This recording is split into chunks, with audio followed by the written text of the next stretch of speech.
On était assez épatés et même émerveillés de ce qu'on venait de voir. On va dire on était émerveillés parce que ça se finissait bien. Ça se serait fini mal, on n'aurait pas été aussi émerveillés, je dois dire. On aurait même été plutôt effrayés. Mais comme ça s'est terminé bien, on était émerveillés.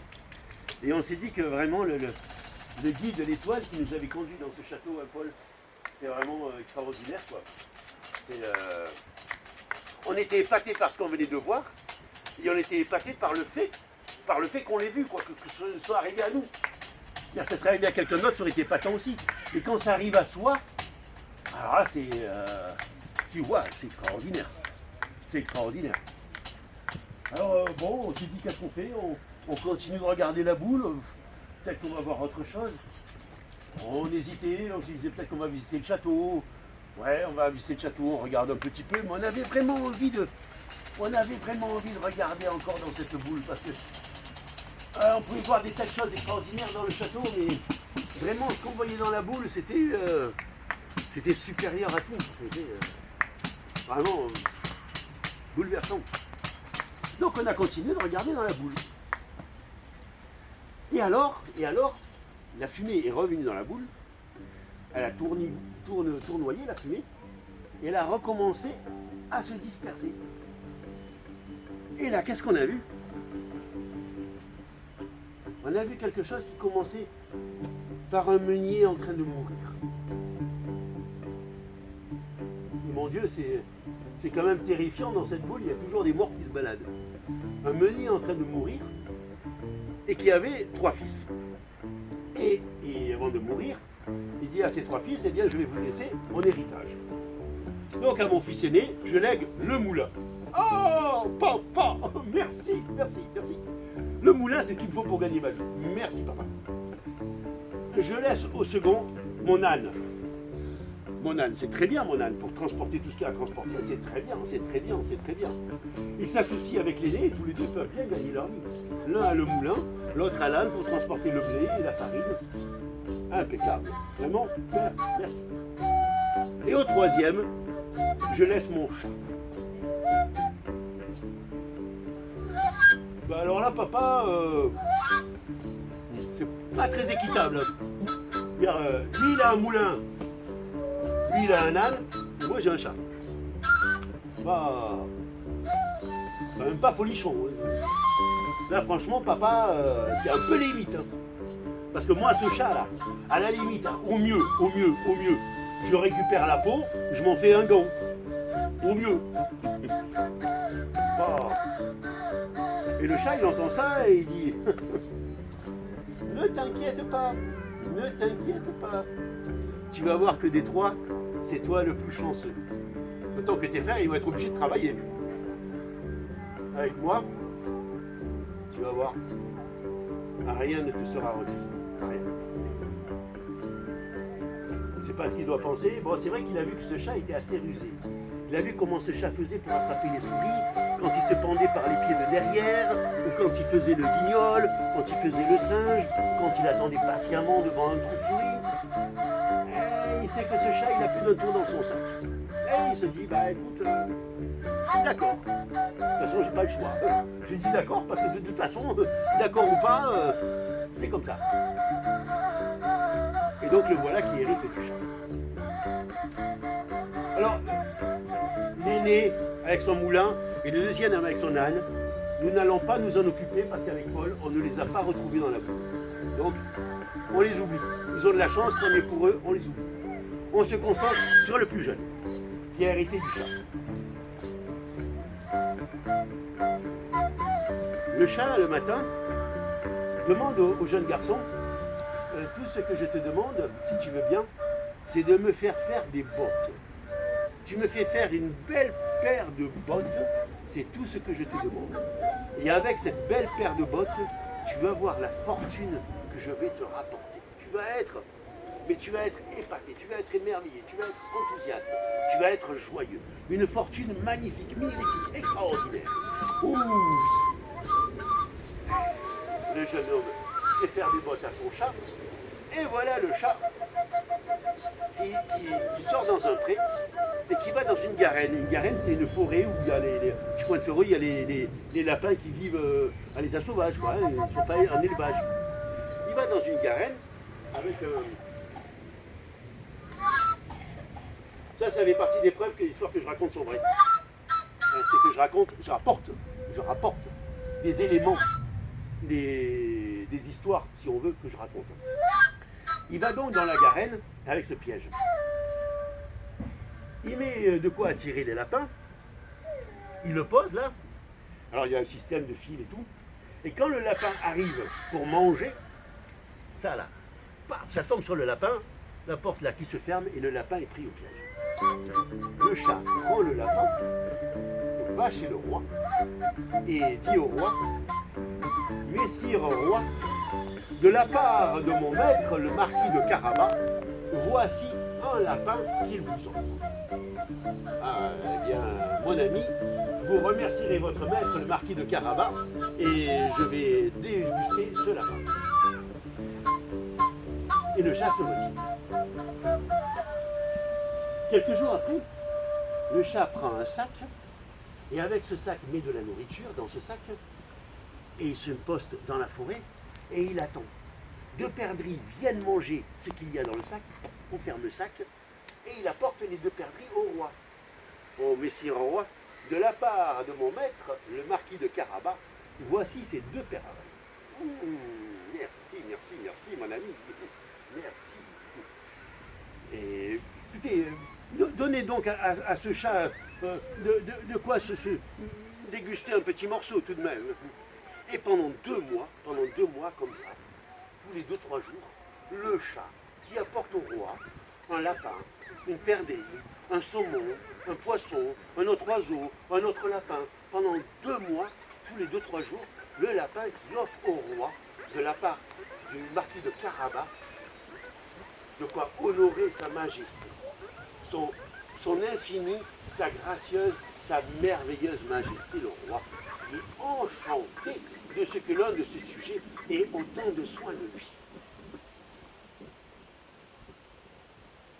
Au bout de 2 mois, le chat, qui apprend que le roi va faire une sortie sur ses terres pour visiter un petit peu ses terres et les terres de ses sujets, le chat va voir le jeune garçon qui a hérité de lui et lui dit: écoutez, là le roi va sortir, il va arpenter les terres, tout ce que je te demande, je vais te montrer où. Tu vas te baigner dans la rivière, je vais te montrer où, et tu attends patiemment, d'accord? Et tu vas voir ce qui va se passer. Tout ce que je te demande, c'est de te baigner dans la rivière. Là, bon, je vais te montrer. Le roi passe en carrosse, visite ses terres, visite les terres de ses sujets, s'ébahit devant tel champ de blé, devant tel arbre, devant telle chose, devant tel autre. Et il arrive près de oui. Avant tout. Il arrive devant un champ de blé. Où il y a des faucheurs, qui fauchent le blé. Et le chat dit au faucheur, si on vous demande, le roi va passer, si on vous demande à qui appartient ce champ, vous répondez bien qu'il appartient au marquis de Carabas. Vous répondez qu'il appartient au marquis de Carabas, parce que si vous ne répondez pas qu'il appartient au marquis de Carabas, vous allez voir que de vous, on va faire de la chair à pâté. Et les faucheurs qui voient ce chat avec cette magnifique paire de bottes dressée sur ses pattes de derrière, qui parle comme un être humain, se disent: oh là là, ça c'est quand même assez extraordinaire. S'il nous menace comme ça, c'est qu'il est capable de mettre sa menace à exécution. On va donc l'écouter. Et quand le roi passe devant le champ de blé et qu'il demande à qui appartient ce champ de blé, les faucheurs qui répondent: oh messire, il appartient au marquis de Carabas. D'accord, très bien. Et je me souviens, le marquis de Carabas. Le marquis de Carabas qui me fait toujours apporter des lapins, qui me fait toujours apporter des perdrix, qui me fait toujours apporter des poissons. D'accord. Le chat continue ce chemin. Et il arrive devant un verger.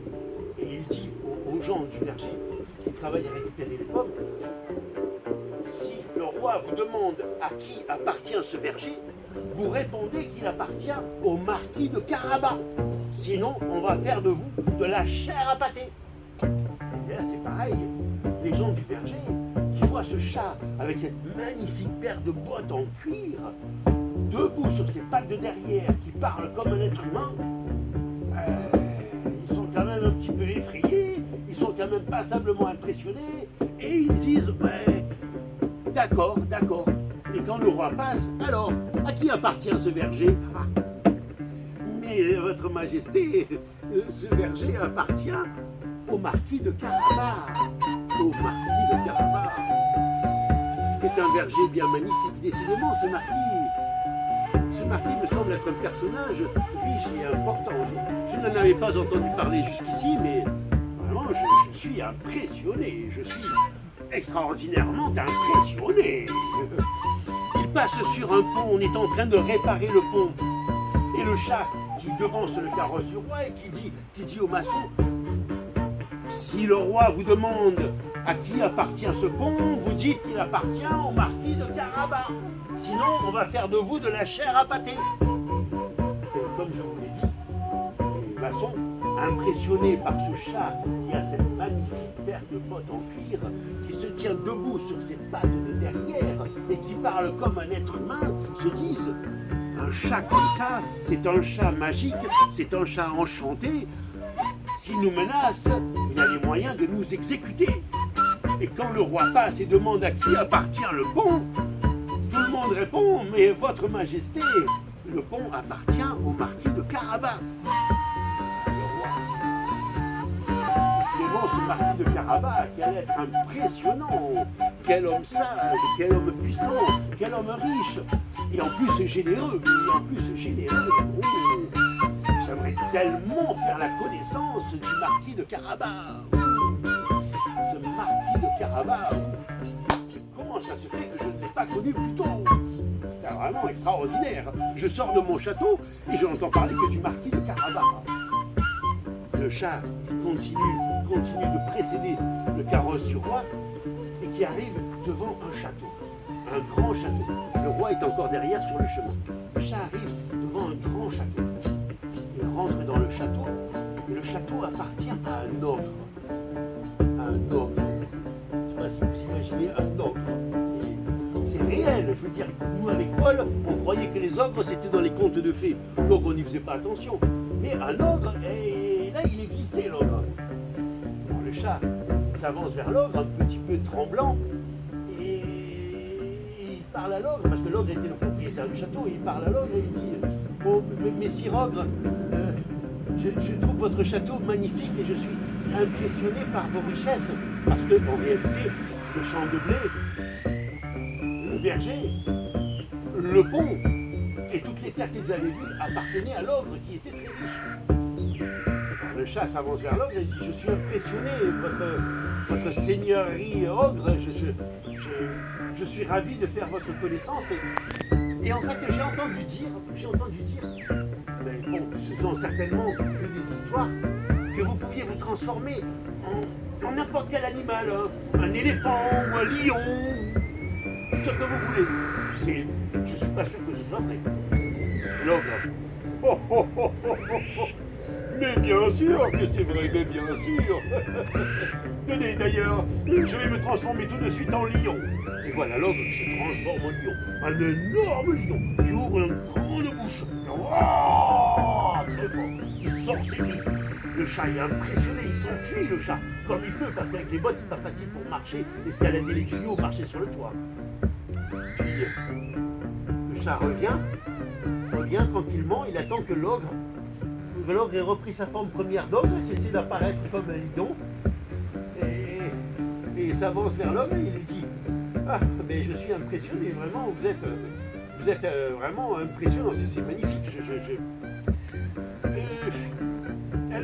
juste une petite chose, mais j'en crois pas un mot. On m'a dit que vous pouviez même vous transformer en un rat ou en une souris. Mais moi, je n'en crois rien. Je suis sûr que c'est pas vrai, que ce sont que des histoires. L'ogre. Oh, mais des histoires. Mon pauvre chat. Oh là là là là là là, mon pauvre petit chat. Non, ce ne sont pas que des histoires. Je le peux, parce qu'à moi, l'ogre, tout est possible. Et l'ogre se transforme en souris. Il se transforme en souris. Et le chat, à ce moment-là, attrape la souris et la mange. Il donne. Le chat sort du château et accueille le carrosse du roi qui arrive justement. Et le roi, à qui appartient ce château magnifique, avec ses hautes tourelles qui s'élancent vers le ciel, avec ses oriflammes, avec toutes ces tentures en dehors du château. C'était magnifique, magnifique. Et le chat qui répond, ce château appartient au marquis de Carabas. Au marquis de Carabas, mais c'est extraordinaire. Vraiment, ce marquis de Carabas est d'une richesse et d'une puissance extraordinaire, remarquable, impressionnant, impressionnant, impressionnant. Et il continue sa visite des terres. Et ils arrivent devant la rivière où le fameux marquis de Carabas est en train de se baigner comme le lui avait demandé le chat. Quand le carrosse du roi arrive, le faux marquis de Carabas, sur les conseils du chat, qui appelle « Au secours, au secours, au secours, je me noie, je me noie, je me noie !» Alors le roi qui demande à tous ses hommes de sauver le marquis de Carabas, on le sort de là, et le marquis de Carabas qui dit « Oui, j'ai crié au voleur, on m'a volé mes vêtements, j'ai crié au voleur, mais... vous ne pouvez pas me sortir de l'eau maintenant. On m'a volé mes vêtements, je n'ai plus mes vêtements. » Le roi qui fait donner des vêtements au fameux marquis de Carabas, on l'habille comme un prince. C'est le roi qui lui donne des vêtements. On l'habille comme un prince et on le conduit dans son château, dans le château qu'on disait être le château du marquis de Carabas. La fille du roi impressionnée par ce marquis de Carabas si riche, si puissant, si généreux, et tellement discret puisqu'elle n'en avait pas entendu parler jusque-là. Elle en tombe littéralement amoureuse.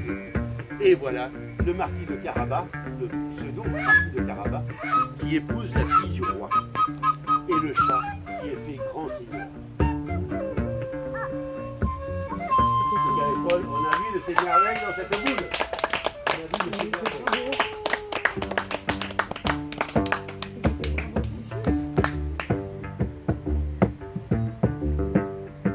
Les mots, les mélopées, un tas de mots, les mélodies des mots, les mots, les mélopées, un tas de mots, les mélodies des mots, les mots en haut, Les mots en haut, cadeau, gâteau, les mots en haut, joyau, les mots fabuleux, les mots en haut. Qui a un mot en haut?